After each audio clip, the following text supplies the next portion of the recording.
सो variation में expansion contraction, शन shun shun shun शन।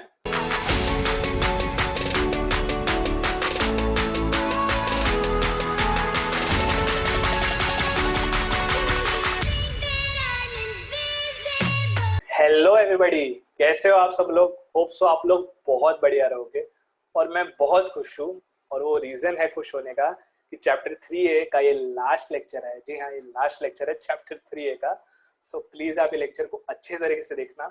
और ये लेक्चर देखने से पहले अगर आपने बाकी के लेक्चर्स नहीं देखे हैं तो प्लीज वो वाले लेक्चर्स भी देख लेना। आपको पूरा कॉन्टेक्स्ट समझ में आएगा। पूरा चैप्टर एकदम easily done in 8 parts I think. Okay, in 8 parts full chapter. ठीक है, so let's start with this video. In this video we will take 2 एकदम normal topics. Okay, so we will study about those topic.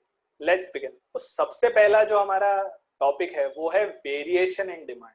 ठीक है, दो चीजें होती है, दोनों इंटर रिलेटेड है, variation in demand and changes in demand, जो पॉइंट नंबर 9 और 10 आपको स्क्रीन पे दिख रहा है। ठीक है, first will talk about variation in demand. Okay, when demand for a commodity falls और rises with due to change in price alone and other factors remain constant।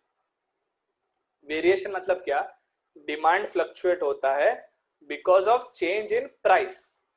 मतलब ये जो अल्फ्रेड मार्शल ने बोला था ना लॉ, उसके हिसाब से कि अगर प्राइस के वजह से ही डिमांड ऊपर नीचे होगा तो उसको वेरिएशन बोलेंगे। ठीक है, उसको वेरिएशन बोलेंगे। ठीक है, ऑब्वियसली हम बोल रहे हैं फॉल्स और राइजेस, तो फॉल और राइजेस को लेके नीचे 2 पॉइंट बनेंगे, एक एक्सपेंशन ऑफ डिमांड, एक कॉन्ट्रैक्शन ऑफ डिमांड। जनरली बच्चे यहाँ पे 2 जगह पे कंफ्यूज होते हैं। एक, बच्चे सोचते हैं यार वेरिएशन ऑफ डिमांड के साथ इंक्रीज इन डिमांड है, डिक्रीज इन डिमांड है, या चेंजेस इन डिमांड का सब पॉइंट है इंक्रीज इन डिमांड और डिक्रीज इन डिमांड। इसका ये एक्सप्लेनेशन है कि वेरिएशन है शन, शन के साथ बाकी शन, 2 शन।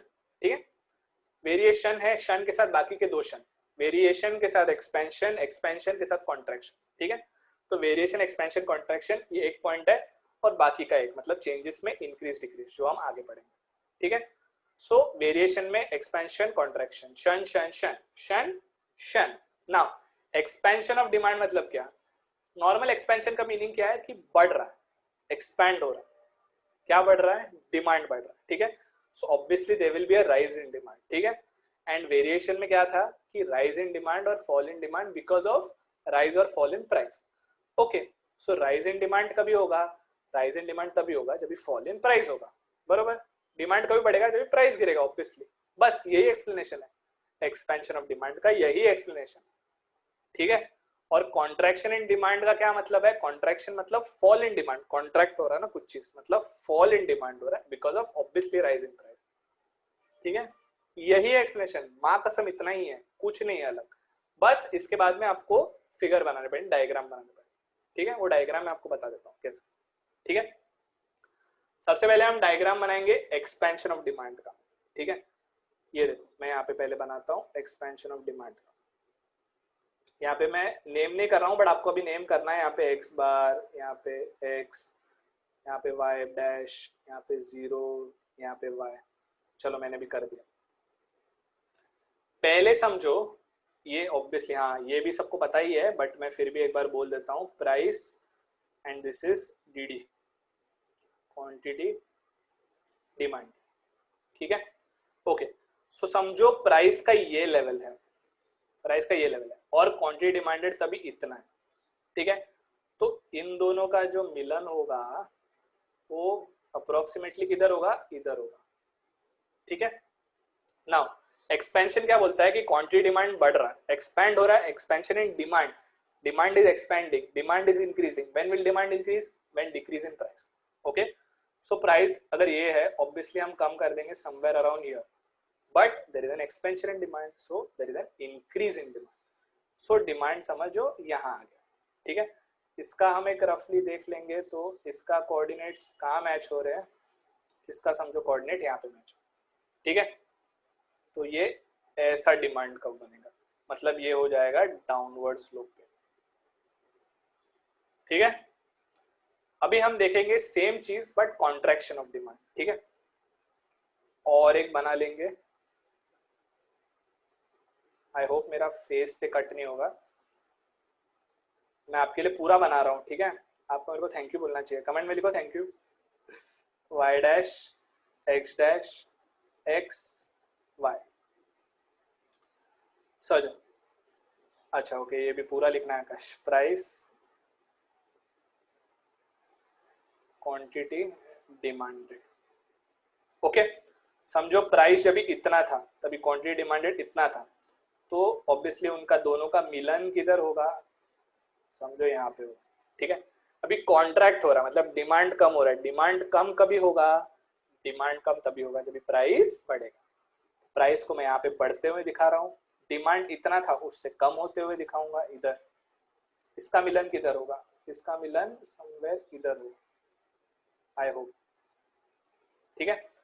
फिर मैं लाइन यहां से यहां खींचूंगा, तो ये हुआ अपवर्ड स्लोपिंग डिमांड का,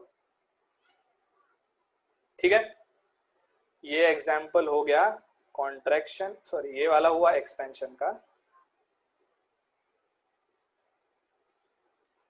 ऑफ डीडी और contraction of DD. Okay, easy. ऐसा आपको बनाने का है, एग्जाम में भी आपको ऐसे ही बनाने का है। ये एक्सपेंशन का एग्जांपल है, कॉन्ट्रैक्शन का, ठीक है। अगेन रिवाइज करेंगे, बहुत इजी। वेरिएशन डिमांड, वेरिएशन मतलब क्या, व्हेन डिमांड इंक्रीजेस और decreases only due to price, other factors नहीं। आप पूछोगे अदर फैक्टर्स कौन से है, तो मैंने इतने सारे अदर फैक्टर्स बोले डिटर्मिनेंट्स ऑफ डिमांड ने, सिट टू पी टू सी ए न्यू, सिट टू पी टू सी ए न्यू। इसको नहीं समझा उन्होंने प्रीवियस वाले लेक्चर्स में देखे, वो वाले factors sit to P to C A new वाले, ठीक है। वो फैक्टर्स को छोड़ के, चाहिए तो आपको मैं इधर लिख देता हूं यार, अदर फैक्टर्स में क्या आएंगे, अदर फैक्टर्स में sit to P to C A new, ये अदर फैक्टर्स कांस्टेंट रहेंगे और प्राइस ही चेंज होगा जिसके वजह से डिमांड ऊपर नीचे, ठीक है।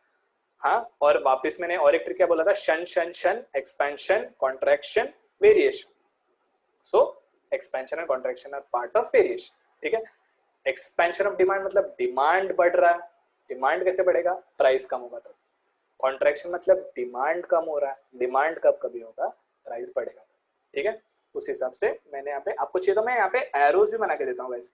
हाँ, जो एक्सपेंशन वाला पार्ट है ना, इसमें प्राइस कम हुआ था और क्वांटिटी डिमांडेड यहाँ से यहाँ पे बढ़ा था, इसमें उल्टा हुआ था, क्वांटिटी डिमांडेड कम हुआ था और प्राइस बढ़ा था, ठीक है।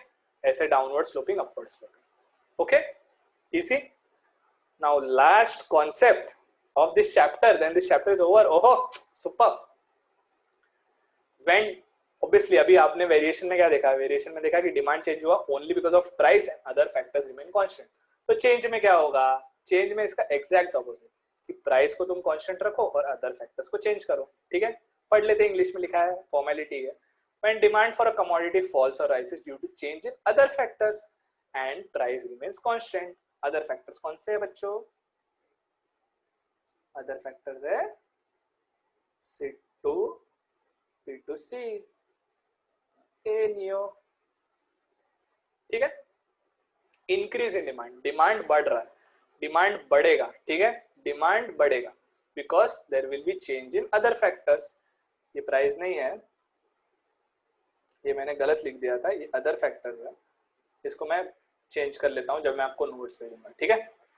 अदर फैक्टर्स, अदर फैक्टर्स है, ठीक है, ये अदर फैक्टर है, ठीक है। मैं नोट्स में आपको बराबर दे दूं, ठीक है। अभी मैंने यहाँ पे ऐसे क्यों लिखा कि rise in quantity demanded due to decrease in other factors, क्योंकि अदर फैक्टर्स में दोनों साइड जाता है ना बॉस, ऊपर भी चेंज हो सकता है, नीचे भी चेंज हो सकता है। फॉर एग्जाम्पल, एक एग्जाम्पल हम ऐसा ले लेते हैं कि भाई आपने ये सुना था ना एडवर्टाइजमेंट के बारे में, कि एडवर्टाइजमेंट इतना स्ट्रॉन्ग करो कि इवन इफ प्राइस बढ़ेगा तो भी डिमांड बढ़ेगा। तो प्राइस बढ़ रहा है, डिमांड बढ़ रहा है, एडवर्टाइजमेंट का खर्चा भी बढ़ रहा है, ठीक है। तो advertisement is increasing, demand is increasing, advertisement is increasing, demand is increasing. तो ये अपवर्ड साइड हुआ कि दोनों ऊपर जा रहे हैं, ठीक है, ये इनवर्स रिलेशन नहीं हुआ, ये डायरेक्ट रिलेशन ही हुआ है। तो डिमांड और अदर फैक्टर्स में डायरेक्ट रिलेशन भी हो सकता है कुछ केस में इनवर्स रिलेशन भी हो सकता है। ठीक है, तो इसके वजह से मैंने यहाँ पे लिखा है चेंजेस इन अदर फैक्टर्स। ठीक है, और यहाँ पे नीचे भी लिखा है डिक्रीज इन डिमांड मतलब fall in quantity demanded due to changes in other factors. ठीक है, इसका ग्राफ इजी है। इसका ग्राफ कैसे आएगा मालूम है? इसका ग्राफ ऐसे आएगा, ये हुआ आपका demand curve. whenever there is an increase in demand, wherever there is an increase in demand, पूरा मैं ये लिख देता हूं, ये डैश नहीं है,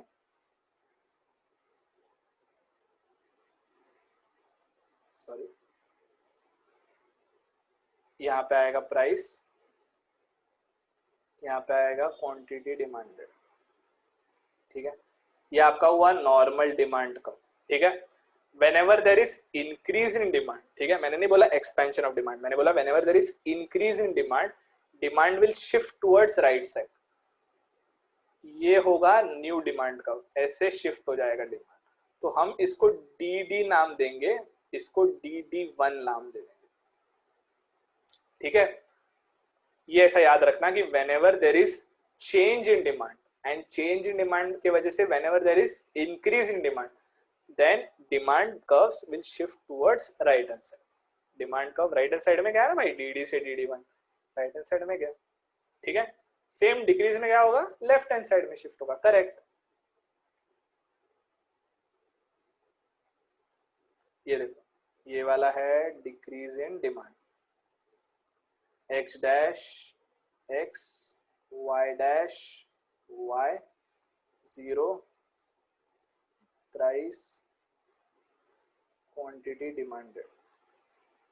अगर ये आपका नॉर्मल डिमांड कर्व है dt, तो डिक्रीज के टाइम पे it will shift downwards, dt1 parallelly shift होगा लेकिन उसके डाउनवर्ड शिफ्ट होगा।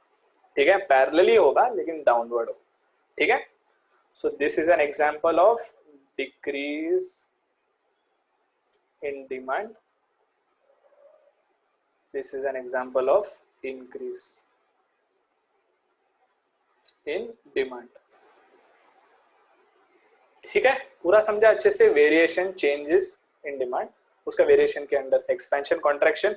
आप पहले वेरिएशन लिखोगे, फिर वो जो मैंने लाइन लिखा है वो लिखोगे, फिर लिखोगे एक्सपेंशन ऑफ डिमांड, फिर एक्सपेंशन ऑफ डिमांड का डायग्राम बनाओगे, फिर लिखोगे कॉन्ट्रैक्शन ऑफ डिमांड, फिर कॉन्ट्रैक्शन ऑफ डिमांड का डायग्राम बनाओगे। सेम वे अगर चेंजेस इन डिमांड पूछा तो आप वो लाइन लिखोगे कि when demand for a commodity falls और rises due to change in other factors and price remains constant. फिर आप लिखोगे इंक्रीज इन डिमांड, फिर इंक्रीज इन डिमांड का वो लाइन लिखोगे, फिर आप डायग्राम ड्रॉ करोगे, फिर आप लिखोगे डिक्रीज इन डिमांड, फिर डिक्रीज इन डिमांड का लाइन लिखोगे, फिर डायग्राम ड्रॉ करोगे। ठीक है, डन।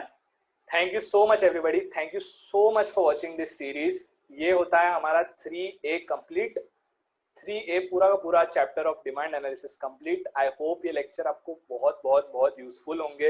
ये आप लास्ट डे रिवीजन के लिए भी रेफर कर सकते हो, कैसे डायग्राम ड्रॉ करना है, कैसे शेड्यूल रीड करना है, कैसे लॉ रीड करना है, कैसे निमोनिक्स है जिसके साथ हमने बहुत सारा खेला पूरे सीरीज में। ठीक है, so thank you so much. अगर आपको ये सीरीज और ये चैप्टर और ये वीडियो पसंद आया तो प्लीज सब्सक्राइब करके आना चैनल को, बेल आइकॉन बनाना। अगला चैप्टर भी बहुत बहुत इंटरेस्टिंग होने वाला है, वो मैं सस्पेंस ही रखूंगा। प्लीज ये वीडियो को लाइक कर देना, शेयर कर देना, आपके दोस्तों को तक पहुंचा देना। ठीक है, thank you so much everybody, thank you, bye। Yeah.